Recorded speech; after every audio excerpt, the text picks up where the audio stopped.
Nordeste Radio. La voz del nordeste de Segovia.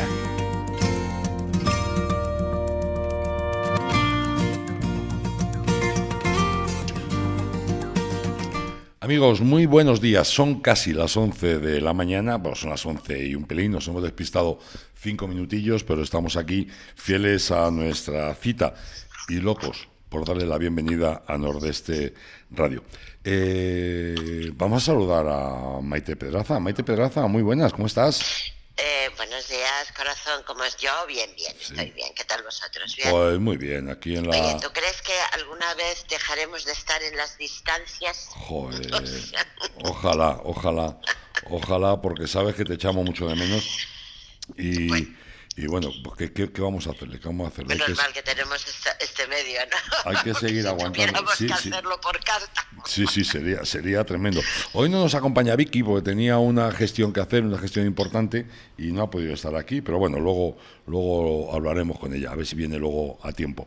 ¿Qué te iba a decir, Maite? Antes de empezar, porque además te quiero preguntar qué tal por Madrid y tal, pero antes vamos a dar una noticia que ya verás qué interesante es, porque mira, el Foro Internacional FEMUR Pro Natura inaugura hoy la feria virtual que tiene lugar hoy, precisamente, día 15 de octubre, a las 13 horas, a la 1 de la tarde.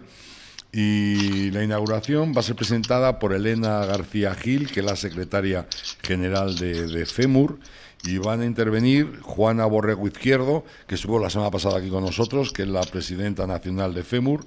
También va a intervenir Ruth Pindado, que es directora general de la Mujer, y María González, directora general de Desarrollo Rural.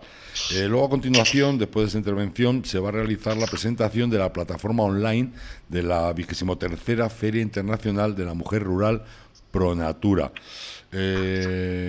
Finaliza con el Foro Internacional FEMUR Pro Natura, donde participarán representantes de distintos países. Empezará a la 1 y igual nosotros luego nos podemos meter en la plataforma para poder asistir, aunque sea un poquito tarde, a lo que va a ser este Foro Internacional FEMUR Pro Natura. Interesante, ¿verdad? Todo lo que sea de mujer rural, Pues sí. siempre es algo que defenderemos, ¿verdad? La verdad es que sí, la pena es, pues, ¿qué quieres que te cuente? Pues la pena es esto que estamos viviendo, que es imposible, porque por mucho que lo hagan se quedará un poco deslucido en el tema de que es virtual, pero Sí, me parece genial, me parece que todo lo que sea, pues, no te voy a decir esa palabra que a mí no me gusta nada, lo del empoderamiento a mí no me gusta nada, pero todo lo que sea, pues, para que la mujer tenga más salidas, para que se vaya concienciando, no solamente, bueno, pues y sobre todo en el tema rural, pues me parece una iniciativa ¿no? Y fantástica. además evidenciar el papel de la mujer, que muchas veces está ahí oculto, está tapado, y realmente la labor que realiza la mujer en cualquier ámbito ahora mismo de nuestra sociedad es absolutamente vital, absolutamente importante. Yo pienso que sí, creo que sí, porque además, bueno, no es que lo creas, que lo pienso. Ten en cuenta que en el momento actual, hoy en día, la mujer ya no tiene ninguna pega para presentarse a ningún tipo de puestos de relevancia, directivos, etcétera. Pero sí que es cierto que le cuesta mucho más, nos cuesta bastante más llegar. Cuando llegas, por lo que sea, aunque digan que no existe, si no ese machismo, sí ese micromachismo, porque a veces hemos quitado ese machismo que todo el mundo veía, pero está el otro, el micro. Y bueno, pues yo creo que todo lo que se haga para potenciar a la mujer, vamos, a ver, más que potenciarla, es ir todos unidos hacia la igualdad. No. Pero no, por ejemplo, como se está haciendo ahora. Quiero decir, también lo que acabas de decir me parece genial. Sin embargo, no estoy de acuerdo en que la hora de potenciar a la mujer sea a base de la cuota. Eso, en lugar de favorecernos, nos está perjudicando, porque yo no he sido ni seré jamás una mujer cuota, ¿sabes? Lo que tengo me lo he ganado por mí misma, Ya lo creo. y por supuesto eso no me parece que sea bueno para nosotras. En cambio, esa iniciativa que me estabas contando me parece genial. Ojalá pudiera coger el coche e iros, pero visto lo visto, pues lo tenemos un poco crudo aquí en Madrid, pero no por los casos que esté habiendo, que no es así, sino ya sabes que nos tienen manía y van a por nosotros, eso está claro.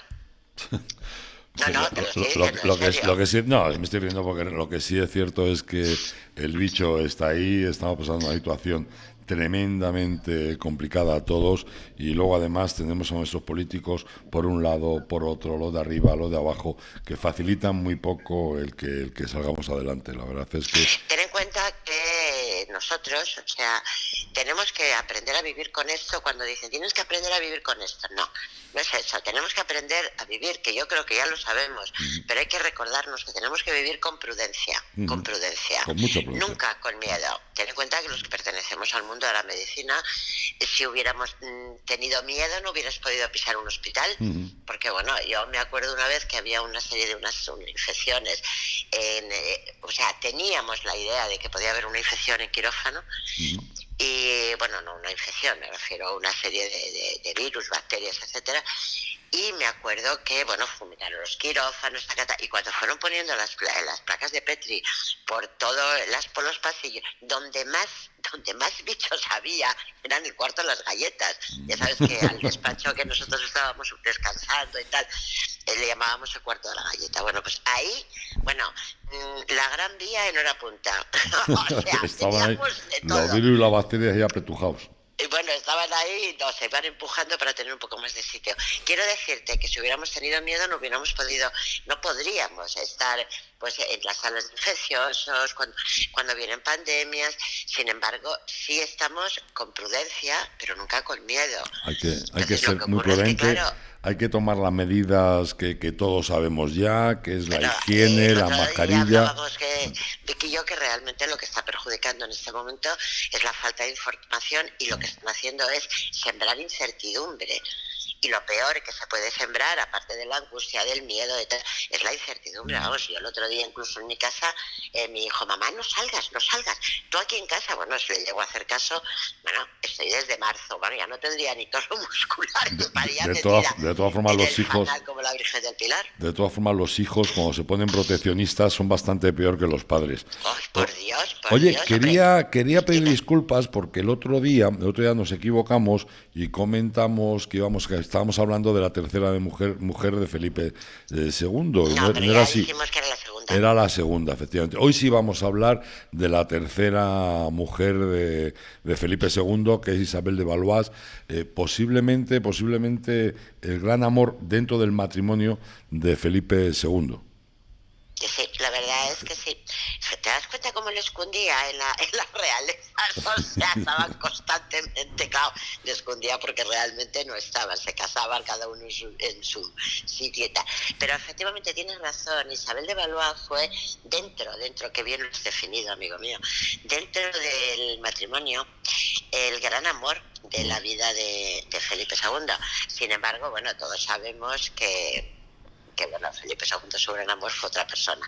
Pero dentro del... Que fíjate, se me está ocurriendo, cuando acabemos con las mujeres, que ya nos queda solamente otra, podemos invitar a Felipe II, que ya sabes que conseguimos que viniera aquí a concedernos una entrevista, y seguramente que accederá otra vez, y que nos hable de sus amoríos fuera del matrimonio. No tendríamos programas. Que lo reconozca. Y eso que le llamaban el prudente. Sí, Jope con el prudente. ¿Te parece que llamemos a Felipe II y que venga y que nos cuente, a ver si conseguimos sacarle algo? Me parece genial.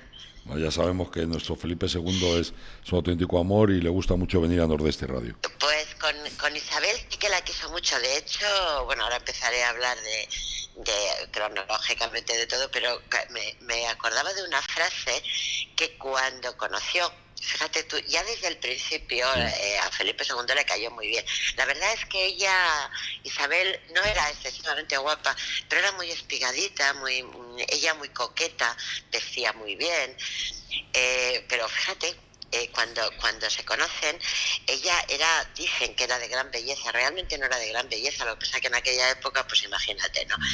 Y contaba, ya te digo, esa es una frase que recuerdo que la contaba Bartolomé, que cuando la presentan a Felipe II, ella se quedó parada y mirándole fijamente, o sea, cosa que en aquella época, sabes que no era típico el que se miraran de esa forma, ¿no? Pues ella muy descarada se quedó mirándole fijamente y el rey le preguntó, ¿qué miráis?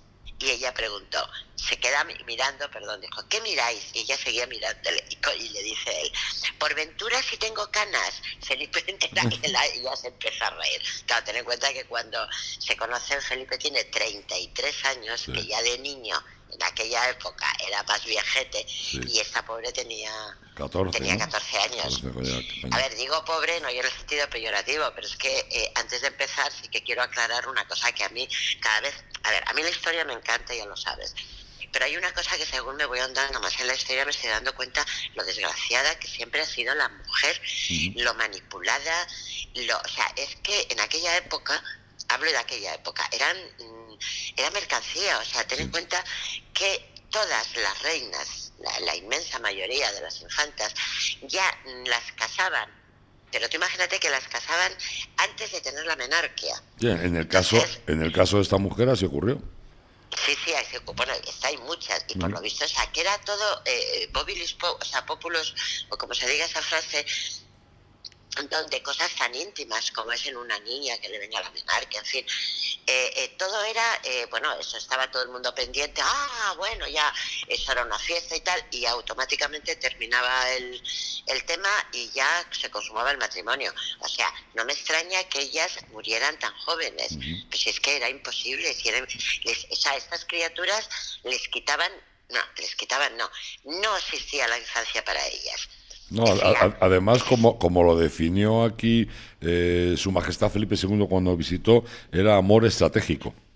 sí, todo era una estrategia. Era alianzas entre No, casas. todo era a base de alianzas, pero aparte de las alianzas, que eso era una cuestión que ya lo sabemos, política, de los padres, los abuelos, los tales y los cuales, ten en cuenta que ellos, o sea, me estoy refiriendo a ellas como personas, como mujeres, como niñas, como jovencitas, no tenían, o sea, nacía una niña y encima nunca era bien recibida la mayoría de las veces, porque era hembra. En el momento que pasaba su infancia ya no tenían adolescencia, o sea, no tenían infancia, porque rápidamente, o sea, ya estaban enseñándoles a ser princesas. Bueno, era horrible. Pero bueno, ya me he desahogado con esto de las mujeres. No es, pero no es por llevarte la contraria, pues estoy totalmente de acuerdo contigo, pero a ellos les pasaba lo mismo, ¿eh? Tú fíjate, por ejemplo, Felipe II no tuvo tampoco infancia, estuvo con su madre, no conocía a su padre, luego cuando a los 7 años le coge su padre, ya la aparta totalmente de su madre, o sea, me explico, que eran vidas que nos cuesta mucho entender a nosotros ahora. Es que no querían que tuvieran vínculos familiares, porque de hecho, cuando hablábamos de la anterior mujer de Felipe II, de María Tudor, María Tudor con 8 o 9 años creo que fue, ya la separaron de su madre. Claro. Entonces, yo creo que a ellos les estaban aplicando sin saberlo, yo creo que sin saberlo, o sabiéndolo, es que si lo supieran, si estuviera convencida que lo sabía, les llamaría perversos. Yo creo que lo que hacían era, les quitaban el vínculo familiar para que así ellos pudieran, los doblegaban mejor a la hora de educarles. Lo mismo, efectivamente. Tú fíjate lo que tú comentabas el otro día, y es cierto, si vivían así los reyes, imagínate la clase humilde. Pues por lo menos ellos o ellas estaban calentitas y comían, pero tú imagínate el resto de la clase, o sea, pues muertos de hambre, una mortandad increíble. De hecho, por eso tenían tantísimos hijos, o sea, se morían, bueno, pero es que era una desnutrición total. Qué pena, Dios mío. Y luego resulta que las cortes tan opulentas, siempre ha sido lo mismo, siempre. Esa diferencia, no sé cómo, pero esto ha sido, bueno, bien. Está claro, tú fíjate, por ejemplo, en el tiempo de Felipe II, y con esto ya pasamos directamente a hablar de Isabel de Valois. Tú fíjate que cuando Felipe II, el reinado de Felipe II, es cuando tenemos el mayor esplendor en nuestro... Cuando no se ponía imperio, el sol en nuestra tierra, ¿no? Pero sí es cierto que el pueblo pasaba hambre, y cuando digo hambre es que no tenía que comer, es así de fácil, ¿no? Es que ten en cuenta que ellos, efectivamente, el esplendor fue tremendo. De hecho, en la corte en la corte de Felipe II nunca se ponía el sol. Bueno, pues aún con todo ese esplendor, como se pasaban la vida con guerras, con contiendas, con tal, con cual, ellos, el pueblo seguía pasando hambre. El pueblo no había educación, o sea, no existía. Era el pueblo, pues pan y verbena, o sea, pan y verbena, pues para que se fueran callando. Entonces era una desnutrición tremenda, pero es que siempre ha sido así. Te vas a la época de los zares y lo mismo. No, no, Y si necesitaban más, cogían más impuestos. Bueno, estas películas que estamos viendo, a mí me gustan toda esta serie de películas, sobre todo lo de El mundo sin fin, lo de Ken Follett, ¿no? Los pilares de la tierra, todo esto, y no ha cambiado absolutamente nada. Pero es que estamos en el siglo XXI.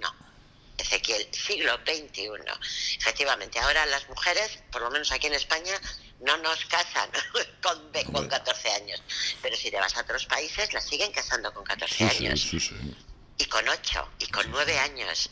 Qué barbaridad. Si nos vamos al tema político, mientras no voy a mencionar nombres ni países, pero mientras la parte de arriba están acumulando dinero y con montones de fortunas en paraísos fiscales, el pueblo se está muriendo de hambre. Es que si me voy a España, y estoy hablando ahora de lo nuestro, y no me meto en política, pero ahora mismo, por Dios, hay muchísima gente que lo está pasando muy, muy mal. Yo me acuerdo una vez en el hospital que, pues ya sabemos que a las gafitas no las pasa la Seguridad Social, cosa que no entiendo, porque y sin embargo sí pasa otras cosas, pero bueno. Y yo me acuerdo que vino una nana, la estuve yo graduando y tal y cual, y claro, la cría pues no veía.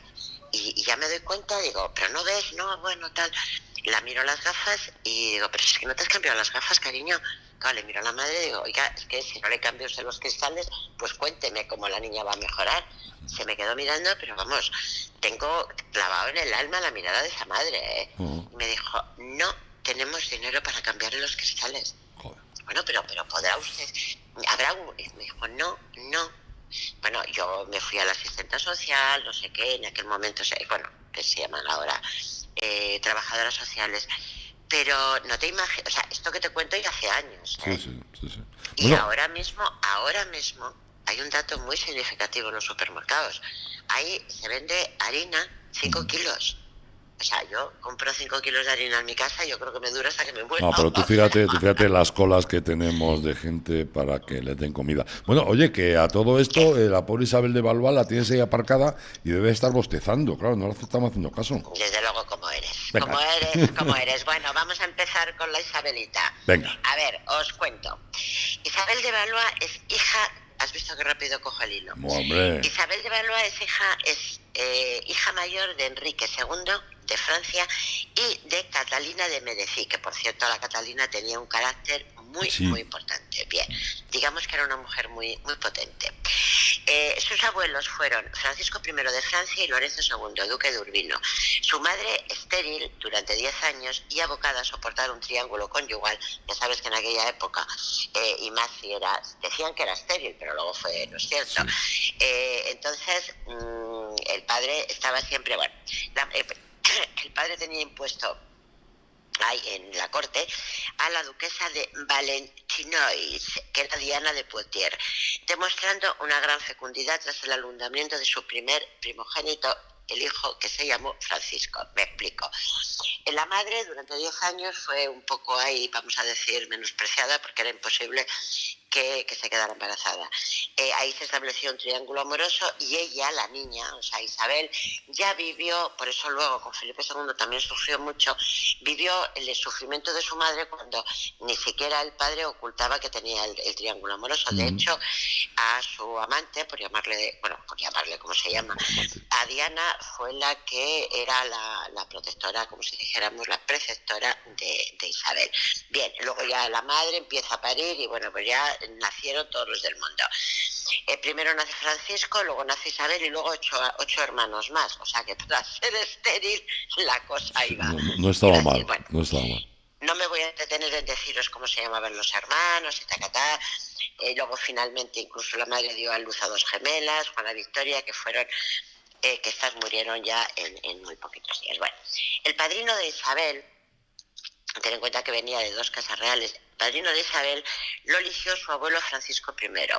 Fue Enrique VIII de Inglaterra, que actuó por poderes a través de un embajador.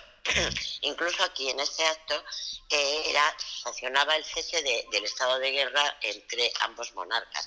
Ten en cuenta que incluso en el bautismo ya fue el padrino Enrique para que ya las dos estuvieran, vamos, un poco buscando la paz. O sea que efectivamente, como tú bien decías antes, todo se hacía por alianzas. Bueno, pues recién bautizada Isabel, que era muy guapita de pequeña, Isabel fue trasladada con su madre a Blois, junto con su hermano Francisco, para que ambos fueran educados juntos. El cuidado de los dos infantes recayó en Madame, una mujer de confianza de Diana, o sea, de la amante de Enrique VIII, que ostentaba el título de Aya de los hijos de Francia. O sea que, ya ves tú cómo hasta ahí, yo que siempre defiendo tanto a la mujer, pero en fin, era la amante, pero sin embargo recibió ese título, Aya de los hijos de Francia. Bueno, entre sus maestros, ya sabes que tuvieron grandes personas que pudieran a ellos ayudarles. Isabel viajó a la corte española como, a ella le estaba educando el milanés Virginio Barcesco. Y Isabel viajaba con él a España porque en la corte española él aprendía mucho la danza, porque sabes que tenía que aprender, pues aparte del latín, no sé dónde, sobre todo la danza. Isabel contaba 2 años cuando su padre ascendió al trono. Esto fue un 25 de julio de 1547. Al alcanzar la edad para tener presencia oficial, Isabel siempre fue la favorita de su padre. Era una niña muy coqueta, pero también era muy cariñosa. La madre no era la favorita precisamente de su madre. O sea, su madre yo creo que llegaba incluso psicológicamente a maltratarla. Pero el padre era su favorita, porque además era muy rubita, o sea, muy bien. Y entonces el padre la introdujo ya en las costumbres y protocolo de la corte. El primer prometido de Isabel, tú fíjate si la vida enseguida, yo tenía 2 años, a la tuya te tengo que prometer. Pues el primer prometido de Isabel fue el rey de Inglaterra, Enrique VI, pero falleció, con lo cual se quedó sin novio, que dijo. Se quedó sin novio a pronta edad. Ahí se quedó sin novio, bueno. Se valoró mucho luego después la posibilidad de que el hijo de Felipe II, don Carlos, se convirtiera en el esposo de Isabel. Aunque luego ya, o sea, también querían casarla con el hijo total, que al final el Felipe II debería ser su suegro. Claro, porque además por edad los chicos eran más o menos de la misma edad, que luego diré aquí como anécdota, se rumoreó que estuvieron un poco liados. Sí. De hecho, cuando ella muere le dicen que, claro, era de los amores que tenía con él. Y no fue así. Lo que pasa es que Isabel era de la misma edad de Carlos. Carlos había sido, pues muy... En fin, sufrió bastante, ¿no? Entonces, era un personaje muy peculiar. Efectivamente. Y ella le protegía mucho, pues yo me imagino que, las malas lenguas, pero en fin.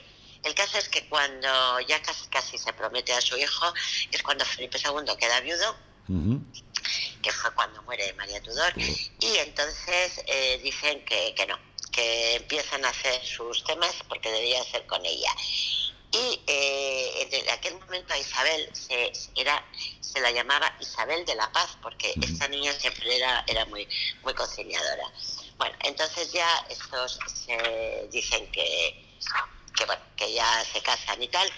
Y luego en aquel momento tuvo un tema también, pobrecita. La boda se celebró por poderes, cosa que antiguamente ya sabéis que primero se celebraba la boda por poderes y no sé, sin conocerse los contrayentes, se conocían por los retratos. Sí, por cuadros que se enviaban, claro. Efectivamente. Entonces la boda se celebró por poderes el 28 de junio del 1559 en la Catedral de Notre-Dame de París. Y como imponía el protocolo, Felipe II no viajó a Francia, aunque se encontraba muy cerca. Él se encontraba en Bruselas en aquel momento. Le representó en la ceremonia como alter ego el Duque de Alba. Ya sabes que el Duque de Alba siempre estaba muy, muy, muy cerca de Felipe II y pues era el que prácticamente marcaba todo. Entonces, ahí preparaba muchísimas fiestas y tal y cual. Y la verdad es que fue con mucho esplendor. Bien. Entonces, en aquel momento dicen, o sea, cuentan que su papá, pues dice que estaba bailando y no sé qué, no sé cuántas. Entonces, a ver cómo te lo explico, para ver en todos los juegos estos que tenían, en todas las fiestas y tal, hacían pues juegos de danzas, con esgrimas y tal. Bueno, pues en un momento determinado, exactamente, el conde de Montgomery, capitán de la guardia, estaba pues haciendo pues un juego de estos con Enrique II, con el padre de Isabel. La danza, en ese momento, la danza que él tenía se partió y se introdujo en el ojo del rey. O sea, provocándole la muerte 10 días después. O sea, que ella se casó por poderes, pero casi a los 10 días se quedó huérfana. Las exequias por el fallecimiento de Enrique II y la proclamación del heredero de su hermano Francisco II retrasaron la partida de Isabel de Valois a España. Finalmente, en noviembre de 1559, emprendió el viaje hacia la península. Emprende el viaje con un séquito maravilloso, con muchísima gente, claro. Pero una cría de 14 años, de 13 años y pico, o sea, bien. El 6 de enero llega el séquito de Isabel a Roncesvalles, donde la esperaba el obispo de Burgos, Francisco de Mendoza. Y ahí ya, bueno, le preparan un desfile de danzas, de corrida de toros. Curiosamente, ella jamás había visto una corrida de toros. No, fue la primera vez que ella lo ve. A ver, después fueron hacia Guadalajara, donde Felipe II, que era 20 años mayor que ella, fíjate tú, en aquella época, la esperaba en el palacio del Duque del Infantado. Ahí estaba ella esperándole a su moza. Bien, que fue cuando llega la comitiva, y es cuando él le comenta eso, que si le miraban las canas, que debía tener canas por un tubo, pero bueno. Además, Felipe II era rubiejo. Era muy rubio, con lo cual era muy canoso. Pero bueno, bien.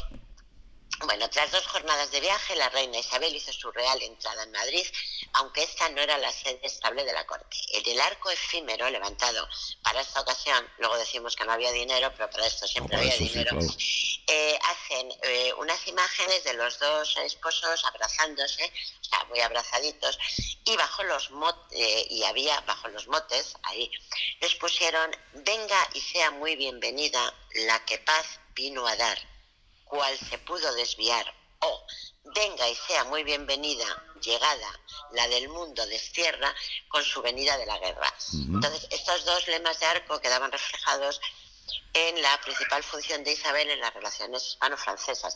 Realmente ella era muy conciliadora, lo que a mí se me escapa, y perdóname, pero esto por mucho que lo he leído, lo he sacado de todo lo que he podido, ella...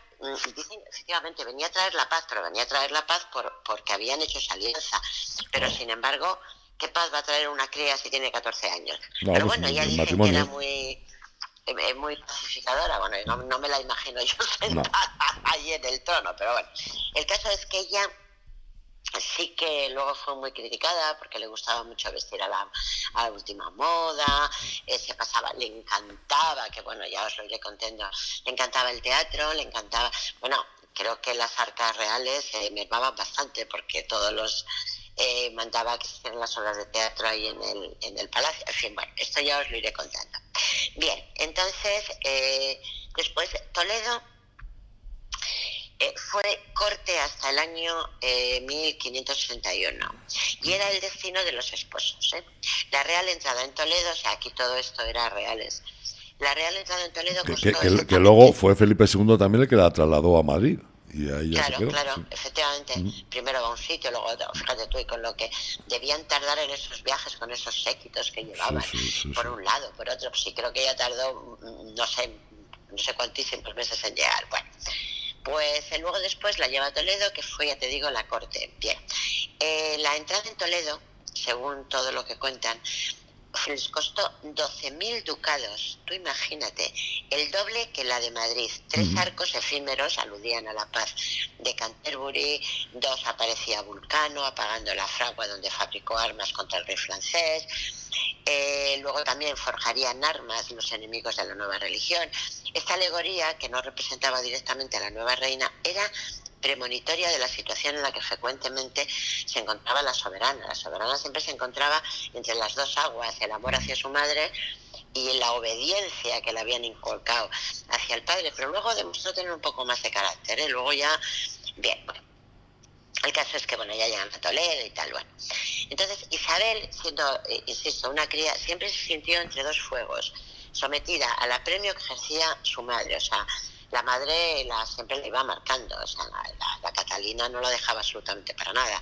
Y luego, además, ella también tenía la obligación a su esposo, porque eso se lo habían inculcado desde pequeña. Claro. Ella lo que hizo fue, tendió en algunos momentos a evadirse de esas responsabilidades políticas, y fue lo que yo os contaba.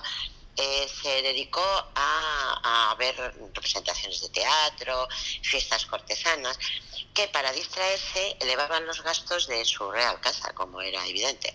Para esto se ha exagerado su imagen de joven indolente, superficial, entregada a los placeres cortesanos, pero por Dios, era una niña. Claro, pero bueno, claro, pues yo sí. me imagino correteando por los salones, ¿no? Pero en fin.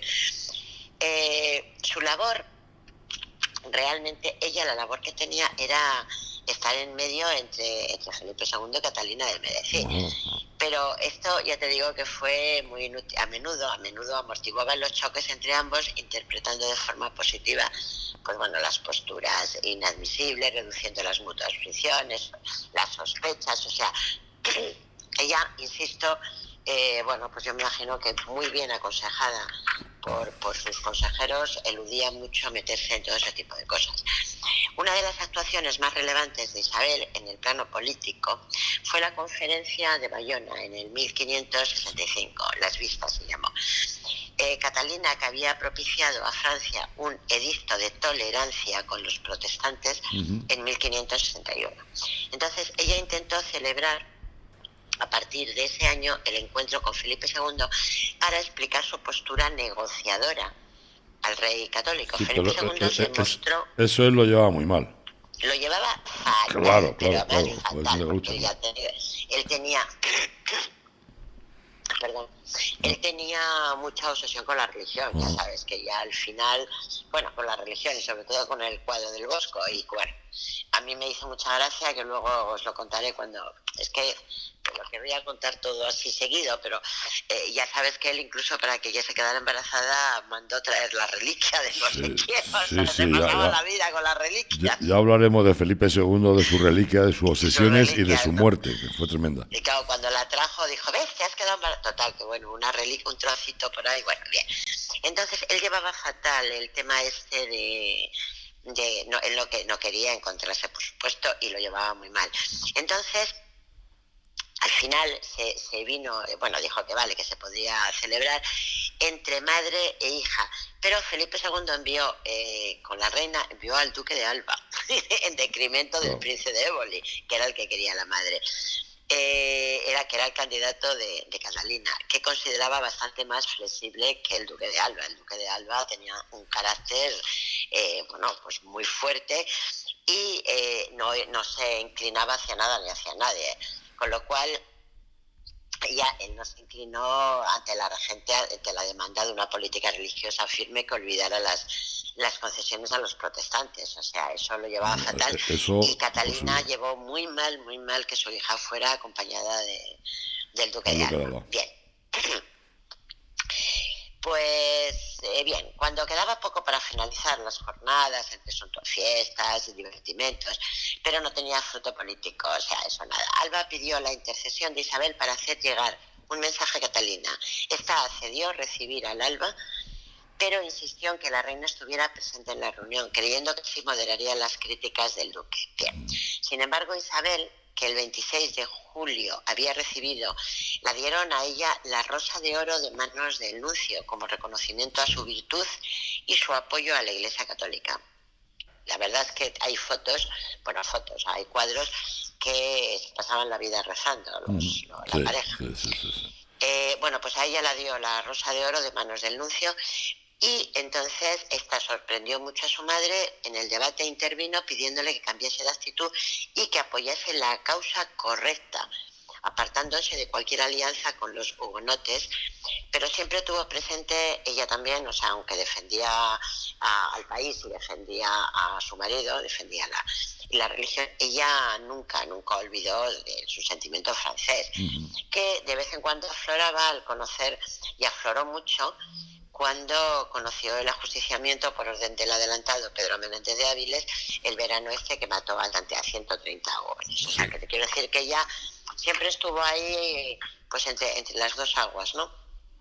Oye, déjame un segundito y ahora seguimos, Sí, porque vale. Claudia nos tiene que poner unas cosas muy interesantes, pero muy interesantes, ya verás. No te pierdas la 9ª carrera virtual y marcha solidaria Caja Rural, este año en un nuevo formato para que cualquier corredor o andariego pueda disfrutar de este reto, desde el 25 de septiembre hasta el 25 de octubre.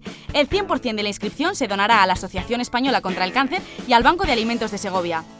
Además, la Fundación Caja Rural te envía a casa una mascarilla diseñada por Momo Carretero. Apúntate en la sede de la Asociación Española contra el Cáncer, en Deportes de Carrerilla o en www.fundacioncajaruraldesegovia.es. Este año, más que nunca, participa en el reto solidario de Caja Rural.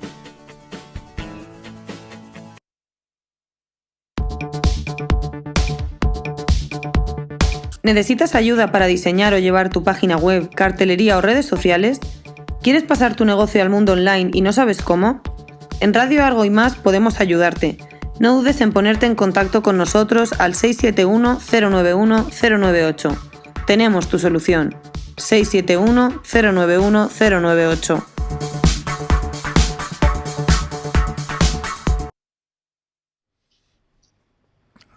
Bueno, Maite, antes de seguir, te voy a poner un poco los dientes largos. Pero mira, aquí en Sepúlveda, en Casa Paco, todos los fines... Hay unos picatostes. Sí, sábado, domingo y festivos, para desayunar y para merendar, picatostes con chocolate. Además, extraordinario, créeme. El otro día estuvimos Vicky y yo allí, lo probamos, extraordinarios, en Casa Paco. Luego además tenemos, este mes de octubre es el mes del queso y de la sidra, una tabla de quesos con 6 variedades, un pote asturiano, una botella de sidra natural, un casadiellos que están buenísimos, y todo eso por 12 euros por persona. Caray, no me digas que no es un chollo. Por Dios. En Casa Paco, en Sepúlveda, teléfono de reservas, por si quieren reservar, 690-250-973. 690-250-973. Casa Paco, aquí al lado, en Sepúlveda. Aparte de dar una vuelta por Sepúlveda, pues siempre merece la pena. Cuando quieras, Claudia.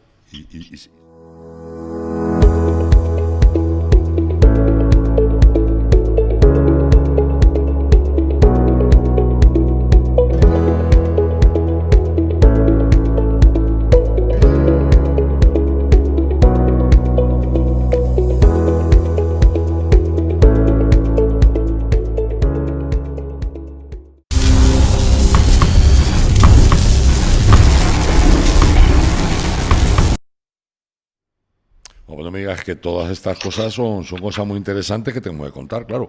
Bueno, y seguimos con Isabel de Balba, Maite. Bien, ¿seguimos ya? Seguimos ya. Ay, estoy en el aire. Es que me gusta mucho esa palabra. Está en el aire. Está en el aire, planeando. Bueno, estábamos diciendo eso, que le gustaba mucho, que bueno, que era conciliadora, que tal y que cual.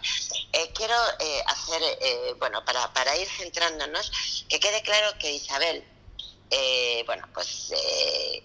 la consumación del matrimonio debió posponerse hasta un año más tarde, porque no se le prestó. O sea, ella llegó aquí a España con 14 años, tuvo la menarquia un poco más tarde, y era lo que os contaba. O sea, hasta un año después de estar aquí en España, no se pudo, o sea, después de no se pudo consumar. El Aya, la baronesa, la amante de su padre, escribió a Catalina diciéndole la feliz noticia. Bueno, bien. Y las relaciones matrimoniales no solo no son satisfactorias para Isabel, sino que le producen un intenso dolor. El embajador francés escribe que Catalina lo atribuye a la fuerte comprensión del rey. O sea, ella, esto lo quiero señalar, ella llega aquí a España, está un año casada pero sin ningún tipo de relación, luego le viene la menarquia, luego ya tal. Tener en cuenta que ella tenía 14 años. Bien, pero sin embargo ni siquiera las relaciones... Ella se enamora de Felipe II, pero incluso a la hora de las relaciones, pues ella, en fin, no, lo que tiene es dolor. No se conoce la causa, porque bueno, en aquella época, imagínate, como para conocer la causa, la de la que se llama realmente dispadeunia, que quiere decir coito doloroso de Isabel, pero quizá acabaría teniendo cierta repugnancia en las relaciones sexuales. O sea, ella era una cría, entonces debió tener esa y debía de pues tensarse, se ponen tensas. Bueno, a pesar de todo esto, Isabel, los escarceos extramatrimoniales de Felipe, en aquel momento Felipe estaba con una tal Eufrasia de Guzmán, la disgustaban y no veía con buenos ojos los amoríos del rey. Ten en cuenta que ella ya había vivido los escarceos de su padre. De su padre, cual, sí, bueno, que también era... Que era también una medallita. Claro, sí, efectivamente. Isabel era guapa, no demasiado, pero bueno, sobre todo era muy coqueta. Se vestía siempre con gran esmero, utilizaba muchos perfumes, polvos para realzar su belleza. Y la llegada de Isabel supuso un cambio en las costumbres de la sobria. Nosotros tenemos una corte española pues bastante sobria, ¿no? Ella dice que a ella le gustaba mucho el canto, la poesía, la música, pero sin embargo hace mucho teatro, o sea, quiere ver mucho teatro, porque realmente ella cuando llega aquí dice que nosotros es una corte muy, muy aburrida. Tiene una muy buena relación con el príncipe Carlos. Quizá esto al principio su madre se la aconsejó, o por una inclinación propia. Ten en cuenta que es lo que hablábamos antes, tenían la misma edad, y ella sufría mucho por la soledad, por el encarcelamiento de Carlos. Le prodigó, yo creo yo diría que le dio todas las atenciones y el cariño que Felipe le había privado. El príncipe Carlos le adoraba a ella, o sea, era adoración lo que se tenían los dos chicos. A ella, Isabel, por mucho que dijeran, parecía que no le sentaba muy bien el estar aquí en España. En 2 ocasiones tuvo accesos febriles y tenía erupciones por todo el cuerpo, siendo diagnosticada de viruela, o sea, es que encima tuvo la viruela. Claro, es que tuvo de todo. No le quedaron muchas marcas, porque sobre todo en el rostro no le quedaron marcas. Dicen que la madre desde Francia le mandó unos remedios que era a base de clara de huevo y leche de burra. Dicen que esto daba resultado. Los médicos nuestros, los españoles, que eran muy dados a la sangría, se pasaban la vida sangrando. Yo no sé, tengo que estudiar yo esto de la sangría. Le doy la cabeza una sangría. No sé qué, una sangría, no sé. Era como una obsesión con la sangría. Para que se fueran los humores, sí. Pues sí, para los famosos humores, que eran los 4 humores, no sé, pero lo de la sangría a mí me tiene alucinada. Bueno, pues luego os cuento que la corte ya se había trasladado cuando se anuncia la primera gestación de la reina. Bueno, entonces ya os voy comentando. En el 1564... Bueno, a todo esto, incluso, aunque ella tenía relaciones sexuales muy dolorosas, que claro, finalmente decían, no, es que Felipe II es muy, muy hombre. Bueno, Sí. Pues bien. El tema es que ella, sin embargo, sí que se enamora, y esto lo sabemos porque le escribía a su madre cartas diciendo que realmente tenía mucha suerte tener un esposo tan cariñoso. Cuando en el 64, o sea, él decía exactamente en las cartas que ella, su marido estaba muy pendiente de ella, y es verdad, es verdad. Sí. Hombre, yo creo que él también estaba muy enamorado de ella. Sí, ella estaba enamorada porque era una muy cría, y la verdad es que sí que la llegó a quererla mucho. Sí. De hecho, hizo con ella lo que no había hecho con ninguna. En el 1564 queda embarazada, pero no llega a término. El desencadenante fue una grave crisis de la salud de ella que hizo temer por su vida.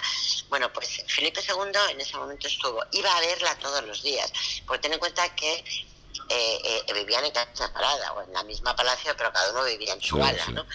Bueno, pues Felipe II iba a verla a diario y la distraía organizando visitas a los cuadros, los mapas, y llegó un momento donde Lope de Rueda le llevaron para que representara, bueno, todos los del teatro del mundo. Dicen que llegó al menos 45 comedias a cargo de varios representantes de prestigio, o sea, como ya te digo, como Rueda, o sea, que era un gasto tremendo. Luego después ya el siguiente embarazo se anuncia en el 1566, tener en cuenta que era muy niña para quedarse embarazada tan pronto, ¿eh? Claro. Pero en fin, además su cuerpo no estaba, por eso yo creo que tenía tantos accesos febriles, en fin. Bueno, pues luego en el 1566, ahí, bueno, cuando dicen que se queda embarazada, todos los festejos. Ella era muy devota, junto con Felipe II, de San Eugenio Mártir. Bueno, pues por deseo de Felipe II se negocia el traslado de los, ¿cómo se llama esto? Bueno, ¿De qué? de las reliquias, Entonces, trae la reliquia de Eugenio, es que claro, como no lo leo, pues claro, a ver, bueno, pues le traen la reliquia de Eugenio Mártir y en ese momento ella se queda embarazada y milagro, la reliquia ha actuado. Bueno, pues vale, fenomenal. Durante el segundo embarazo, Felipe II visita todos los días a diario a su esposa y en los meses finales de gestación ya decide que se desplazará a Balsaín, a Segovia, porque ahí era más saludable el aire. Bien, allí le hacía compañía varias veces al día y estuvo con ella en el parto que nació, o sea, la muchacha nació el 12 de agosto, donde da a luz a la infanta Isabel Clara Eugenia. Este nombre lo puso, pues era un poco en honor a su madre, que se llamaba Isabel. Bueno, y desde luego intercedió en el nacimiento la reliquia de San Eugenio, que lo sepáis.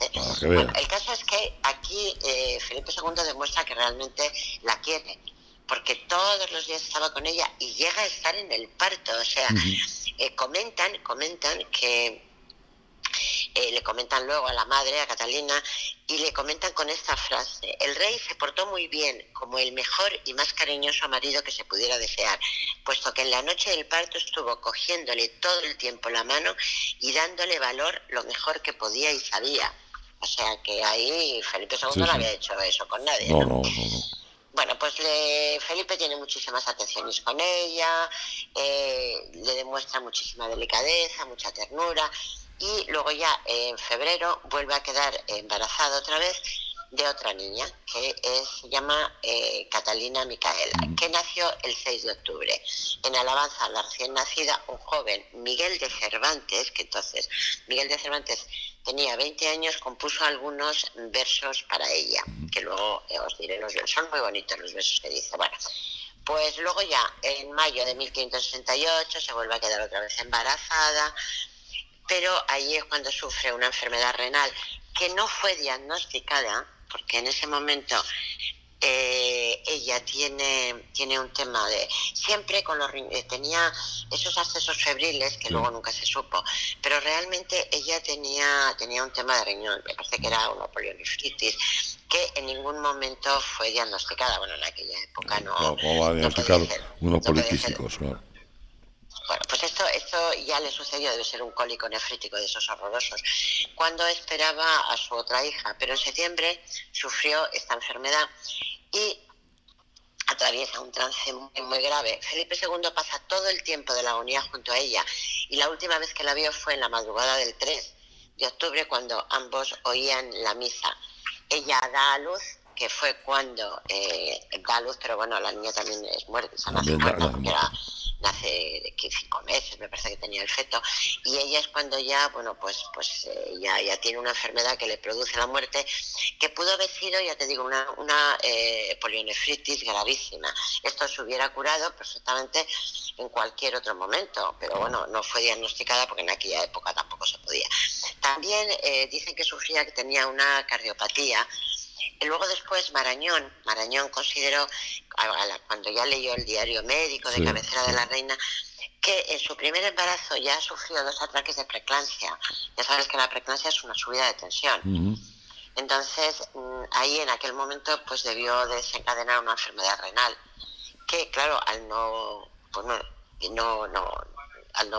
ser diagnosticada, pues fue lo que le causaría la muerte. Claro. Nada de esto, de la enfermedad de ella y todo esto, el pueblo se decía, evidentemente. El pueblo pensó que la reina fue una sorpresa cuando le dijeron que estaba malita, en fin, toda esa serie de cosas. Luego ya se disparan ya sabes que aquí enseguida se disparan las malas lenguas y decían que también la habían envenenado. Sí, Las tisanas que la administraban contenían veneno. O sea, aquí ya sabes que aquí en España, pues vale, que te mueres, pues ya algo ha pasado. Entonces, por un lado, se murió de la polionefritis. Por otro lado, decían que las tisanas y otros, los mejor intencionados, decían que se había muerto por la tristeza de que no había conseguido superar la muerte del príncipe Carlos, que había influido tanto en el fatal desenlace. Rumores estos que no tenían ningún tipo de fundamento. Lo que sí es cierto es que esta mujer tenía 22 años cuando falleció. Cuando murió, por Dios. Felipe II había pedo, ya te digo, ellos estaban oyendo misa, en ese momento nace la hija tal y luego ya, nada, a las 2 horas muere ella. Felipe II amó profundamente, dicen que amó a su esposa muy profundamente y quedó bastante desolado. También el pueblo sintió su muerte. Cervantes, que era lo que os quería decir, Cervantes le dedicó estas décimas. Cuando dejaba la guerra, libre en nuestro hispano suelo, con un repentino vuelo, la mejor flor de la tierra, fue trasplantada en el cielo y al cortarla de su rama, el mortífero accidente fue tan oculta a la gente como el que no ve la llama hasta que quemar la siente. No me digas que no es muy bonito. Hombre, es que traer a Cervantes al final del programa siempre es muy agradable. Lo que sí es cierto es que dicen que se vio muy pocas veces llorar a Felipe II y esta fue una de las ocasiones en las que lloró Felipe II. Él se trasladó, automáticamente se marchó, lloró. Fue la única vez, efectivamente, la única vez que se le vio llorar a Felipe II. Él estuvo recluido muchísimos meses, se marchó primero al palacio, luego se fue al Escorial. Y cuando ella muere, tiene efectivamente 23 años y sus restos fueron inhumados en el monasterio de las Descalzas Reales. Felipe II ordenó 5 años después su traslado al Panteón de Infantes del Escorial. Y sí que es verdad que fue la primera vez en la vida, con todo lo que había pasado, Felipe II, fue la primera vez que se le vio llorar. Él se queda muy desolado. De todas formas, es que claro, bueno, pues ya murió y murió. Murió. Claro, ya murió y ha muerto. Pero es que sigo insistiendo en, ya sabes que yo, los colectivos de los críos, a mí me impresiona mucho los niños. Tener en cuenta que también la tardía menarca de la reina preocupaba en la corte española francesa. O sea, ten en cuenta que las niñas en aquel momento se desarrollaban quizá con 10, 11, 12 años, pero ella era tardío también, pues como le pasó a María Tudor, o sea, tenían un problema era un problema hormonal, como no sé, o sea, solamente la reina estaba para hacer feliz al rey y para parir, o sea, y ya está, es que era eso. Pero sí que es verdad aunque sí es cierto que hubo muchas reinas, de hecho ya han pasado por aquí algunas, que tuvieron una gran influencia, Bueno, yo creo que en el fondo todas tuvieron mucha influencia con los reyes, o sea, unas más y otras menos. Si no tenían influencia ellas, tenían las amantes. Claro. ¿Qué te iba a decir, Maite? Sí, acaba. No, acabo diciendo eso, que a mí me parece que Isabel de Valois, bueno, pues su corta vida quizá fue, bueno, no te voy a decir muy demasiado interesante, pero bueno, digamos, yo lo diría como relajada, ¿sabes? Como te digo, o sea, no fue la vida de María Tudor, que a mí esas vidas pues como que son más interesantes, me gustan más. Isabel no pasó por la vida, bueno, pues muy cría, bueno, guapita, muy coqueta, muy bien, pero sin embargo logró enamorar a Felipe II. Y la semana que viene ya terminamos con la cuarta mujer de Felipe II, Ana de Austria. Con su sobrina, porque claro, luego decimos que aquí sí se queda muy triste, pero luego enseguida... pero bueno. Con su sobrina Ana de Austria. Y luego después en el siguiente programa, ¿y te parece? Hablaremos de los amoríos de Felipe II y del propio Felipe II. Y que venga aquí su majestad, ¿te parece? Me parece genial. Entonces quedamos que hablamos de Ana de Austria. Ana de Austria y ya terminamos con las mujeres de Felipe II. Ya me termina con estas reinas, que luego tenemos también, hay muchas reinas. Deberíamos, bueno, pues si te parece, sí, me parece muy bien. Hablamos de esto, hablamos de los amoríos y luego meteremos alguna poetisa, ¿no? Hombre, meteremos a alguien más, ¿no? Claro, anda que no tengo mujeres que meter, madre mía. Maite Pedraza, ha sido un placer, ¿eh? El placer siempre siempre es el mío. Riojano, no, ¿cómo son los de Riazano? Riazano. Siempre A ver si yo. dentro de poquito nos podemos ver y pasarlo a Pues gusto. sí, sí, Dios lo quiera, Dios lo quiera. Nos echamos de menos. Maite, muchísimas gracias. Bueno, gracias a vosotros. Un besote. Adiós, Claudia. Y amigos, muchísimas gracias por habernos prestado su atención, que es lo más importante de todo esto. Dentro de un ratito volveremos con un tema, volveremos con biocambio y vamos a hablar de propiedades emergentes. Ya nos lo contará Diego, porque yo no voy a contárselo ahora. Dentro de un ratito nos vemos. Hasta ahora, amigos.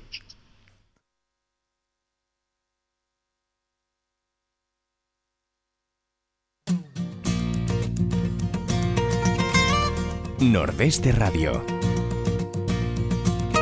La voz del Nordeste de Segovia.